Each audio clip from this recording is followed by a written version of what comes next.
How do, everybody? It is the Weekend Journal. I want to thank Ben LaCrosse for being on today. He's a good guy. I've known him for years. He is just a good human being, good family man, loves agriculture.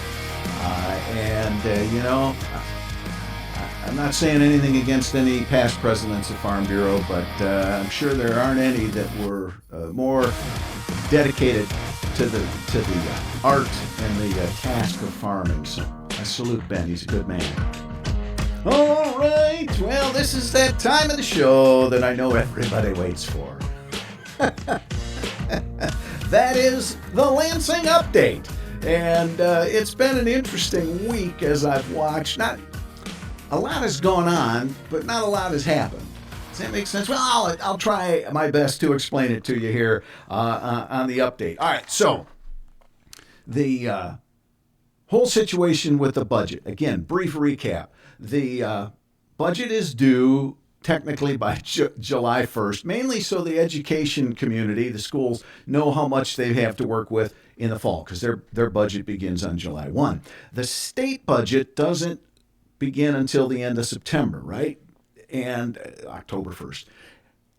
But we passed a law a few years back that said we're supposed to have it done by July 1st for the education, but there's no penalties or anything, so it's just hey, you got to get it done.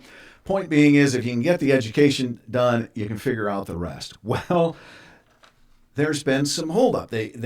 Michigan House of Republicans have taken a slow walk to get their bills or their education budget done, their road budgets, and all the other budgets. The Senate Democrats, they stamped it out and have been waiting for the Republicans. Well, now the Republicans are ready to go, and it appears maybe that the Senate is dragging their feet a little bit. So, Speaker Matt Hall told reporters at his weekly press conference that he thinks July 1st, give or take a day or two, could happen. Now, that's just next week, right? So, it's coming up. Hall said he sees a lot of momentum towards getting it done with the Senate K-12 budget chair and the House budget chair, K-12. So we'll see. Hall said he hoped road funding, what he wants to do is try and get education and road funding done. And he explained it. I thought, Matt, you're not wrong. So the Democrats now are hooting and hollering, rightfully so. If I were them, I'd be hooting and hollering too, because they're seeing everything that's happening in Washington with the one big, beautiful bill, right? And there's all sorts of worries that there's going to be cuts to the DHHS budget. Now, nobody knows what's going to be in that bill because it hasn't been passed yet, but, there's speculation. So that's where they're at. So what Hall is saying is, look, let's get schools done. Let's get roads done. And I hear through the grapevine that the roads budget is actually coming together better than maybe we had thought. So he says, let's get those two done. Let's hold off on the DHHS budget and other parts of it, because then we'll know what the big, beautiful bill has in it. And then we can adjust or not adjust, because maybe nothing changes. Odds are that will, but you hear what I'm saying, and you see what he's saying. So, he says, let's get roads and schools done. Then we know how much is left, and we can see what happens with Washington. It seems like a pretty smart plan, I think. But, it's politics, so, somebody's got to squeal because they don't like that. All right, this is one that I've already seen some headlines popping up, and it's going to get people, all hot and bothered. Now, it's guns. And the Senate Democrats this week approved a couple of bills that would ban Capitol visitors. It would make it into law. Right now it's just policy. But it would make it into law that visitors going to the Capitol could not carry firearms. I think it's a good idea. We talked about it last week. There's a lot of people in that building that aren't legislators, and I want to make sure they're safe. And in this day and age of kooks, let's make sure the Capitol, which is a massively public building, is safe from that sort of thing. So I'm for it. But other bills, Senate Bill 225 and 226, passed on party line votes. They would, those were the Capitol bills. Senate Bill 331 and 332 banned ghost guns. and bump stocks. And the gun rights folks are not happy with that. And I am a defender of the Second Amendment. I own firearms. I think I am a law-abiding person. Guns and abortion have a lot in common. Jack, what are you talking about? Well, let me explain what I think. Basically, it is the slippery slope idea. Abortion rights advocates didn't want any thoughts or changes to abortions. You know, late-term abortions, partial birth abortions, whatever. No, you can't do that. Why? Slippery slope. We give in on this one, you're going to take that one. Gun rights people are the same. And that's because there are people who would love to see all our guns go away, just as there were people who wanted to see all abortions go away. That's why I say guns and abortion are really the same thing when it comes to arguments. So the gun rights people are like, nope, you can't do it because you're infringing on our rights. Well, I go back to last term when the Democrats passed a couple of gun bills. One was safe storage. I know the argument was, hey, law-abiding citizens already do it. You're right, I do it. All my guns are locked up, right? But what about the people who don't? For example, I think we've had 4 or 5 or 6 cases where people left guns out and a young person was injured or killed. They weren't law-abiding, right? They weren't common sense people. They made a terrible mistake. I'm sure they didn't do it on purpose. But you see what I'm saying? There is a reason to have that law there. Same thing with red flag laws. That's what they call them. They're emergency order type things. Michigan passed it, and the gun rights folks are not happy with it. The problem is, or the situation is that I've seen with my research, which is not, I don't spend hours on it, but we've had a handful of red flag orders. Most of them are with police officers who were having some type of mental stress and that sort of thing. So their own departments took their guns away from them, not just their service revolvers, but their personal guns. And there have been some other cases where guns have been taken away from people who could have harmed themselves or others. And it has not been a rush on courts. I always said, if you think about it, in the quiet of your room where nobody could pick on you, I bet if you stopped and thought of everybody you knew who owned guns, everybody's got at least one person that says, that guy shouldn't have a firearm. That's a red flag. All right, let's jump back to this for just a second. Ghost guns. This law says everything has to have a serial number on it and whatnot. Well, gun advocates say, well, wait a minute, there's hobbyists, there's this, there's that. Our Minutemen in the Revolution didn't have serial numbers on their muskets.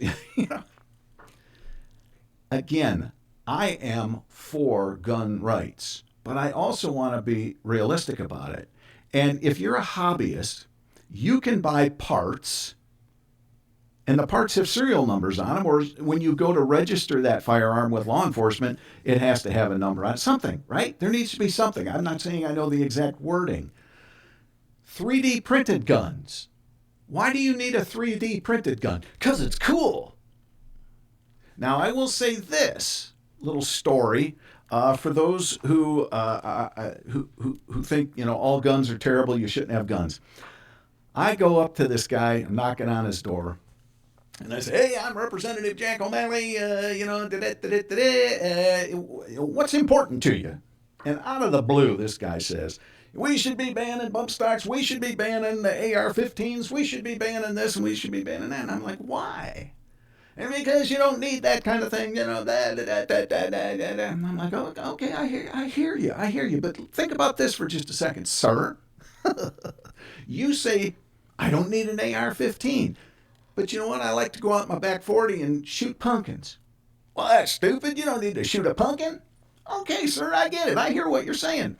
And I looked into his driveway, and there was some kind of sports car. It was like a Maserati or a Porsche or something, right? It was a souped-up thing. And I said, sir, with all due respect, you don't need that car. You want that car. And there's not a road in the state of Michigan you can put that thing to its fullest extent, the speed it can go. So why do you have that sitting there? because you want it. Well, he wasn't very happy with me. So this whole gun discussion is an interesting one. Again, think of it, abortion and guns. There's a lot of similarities there. I don't think the world will come to an end if we say ghost guns have to disappear. I guess that kind of makes sense. You know what I'm saying? If they're used, committed in felonies and this and that, and I think hobbyists can still build a gun and still some way have it registered. So I think my gun friends need to say, all right, we don't like this piece of legislation. Let's work to make it better. That, I think, is a smart thing to do. All right, let's continue here. How much time? Okay, I better keep moving. I thought this was interesting. You know that Colonel James Grady, 98% of his troopers voted no confidence in the guy. Well, and he's involved in all kinds of issues with this gal who's his second in command. Well, black lawmakers and the Michigan NAACP voiced strong support for embattled Michigan State Police Colonel James Grady, saying the agency director is being held to a higher standard because of his race. There is no question that Colonel Grady is more than qualified for this position. After serving 27 years in the department, said State Rep Amos O'Neill of Saginaw, Democrat, who was chairman of the Michigan Legislative Black Caucus. He said he is being held to an unfair and unrealistic standard. The Michigan State Conference of NAACP said at the same news conference, there seems to be a coordinated target to affect Colonel Grady, et cetera, et cetera, et cetera. Well, it seems Colonel Grady is the third black to lead the MSP. So it's not as if, as I see it, that there's an issue with his race. It's with who he is and how he's doing things. This, her name is Lieutenant Colonel Amy Becrombie. She was like a first lieutenant and got jacked up to second in command without moving through the ranks properly. And she was reprimanded. What is it here?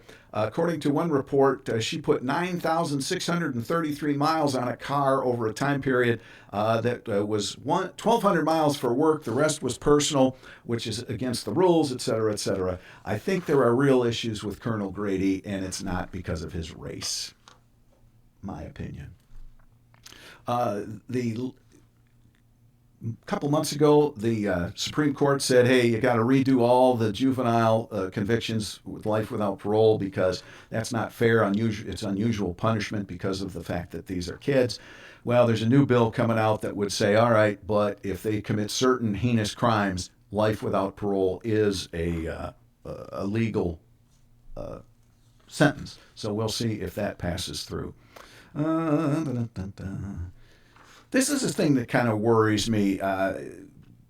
Jocelyn Benson, who's running for governor, would like to see universal 4 or 5 day a week early childhood education system that's designed to look for the root cause of absenteeism, mental health barriers, et cetera, et cetera. She'd like to see a cradle to first job education system in Michigan that would include after-school programs, wraparound services, summer school, and skilled trade opportunities. Every Michigan child should receive a success plan to coordinate their personalized learning experience throughout their K through 12 career. I do not want the state, as soon as that youngster pops out, to be in the hands of the state.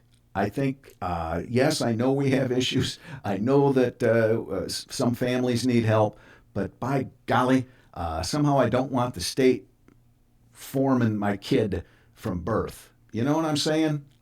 Maybe parents need to step up a little bit more. I don't know. But that particular situation from our potential next governor ain't my idea of a good idea.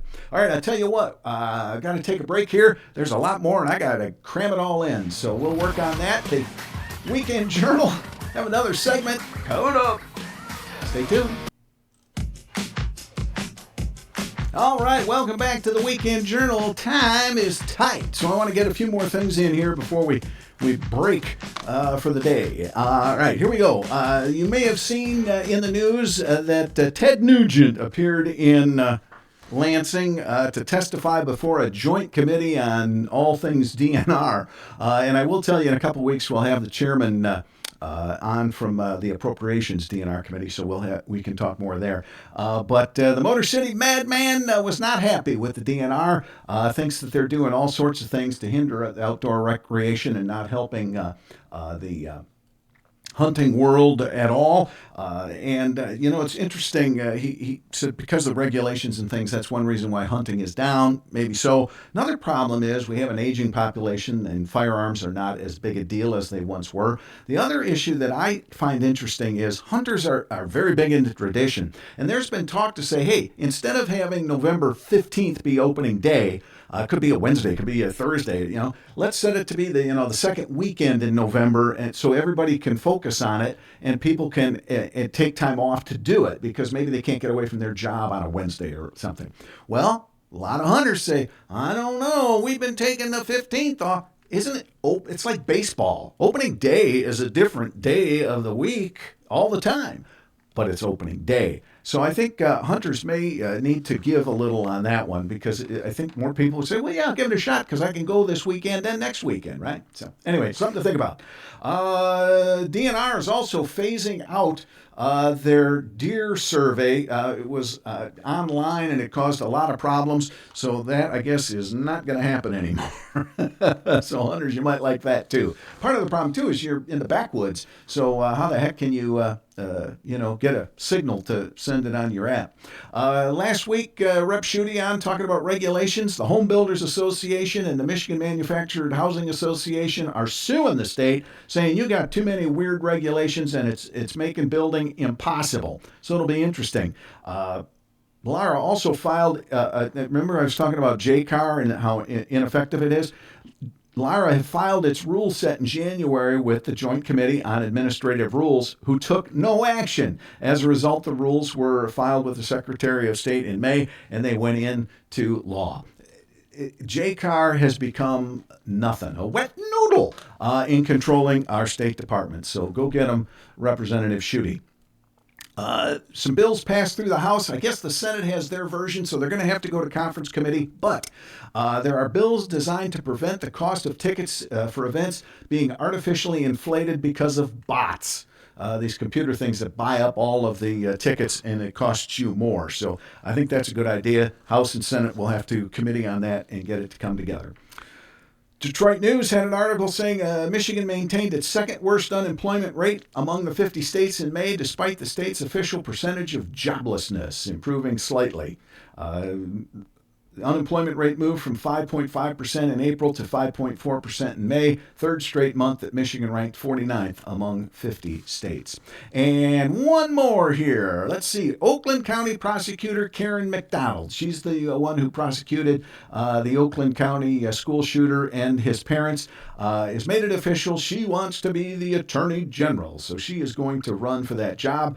McDonald is taking on right now Eli Savit, Mark Totten, and I guess the only Republican candidate this time is Kevin Jewski. Hope I got that right. Anyway, those are some things that are happening this week.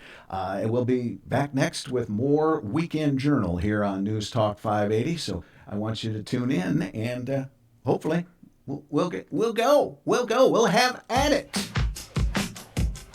All right, the Weekend Journal, comes your way every Saturday, 10 a.m. on News Talk 580 WTCM. If you're out and about, you can tune us in online at WTCMradio.com.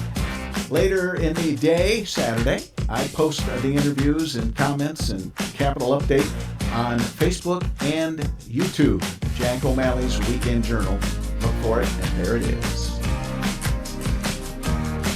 All right, well, I tell you what, if you're in the Northwest Michigan area, of course, we have Cherry Festival starting today, so have fun with that. Air shows taking place this weekend. Watch out for crowds. Be safe out there, right? The Weekend Journal. I'm Jack O'Malley, former state rep, having fun talking Michigan politics with you. For sure. All right, I'm out of here. Have a great week. Talk to you next on the Weekend Journal on News Talk 580 WTCM.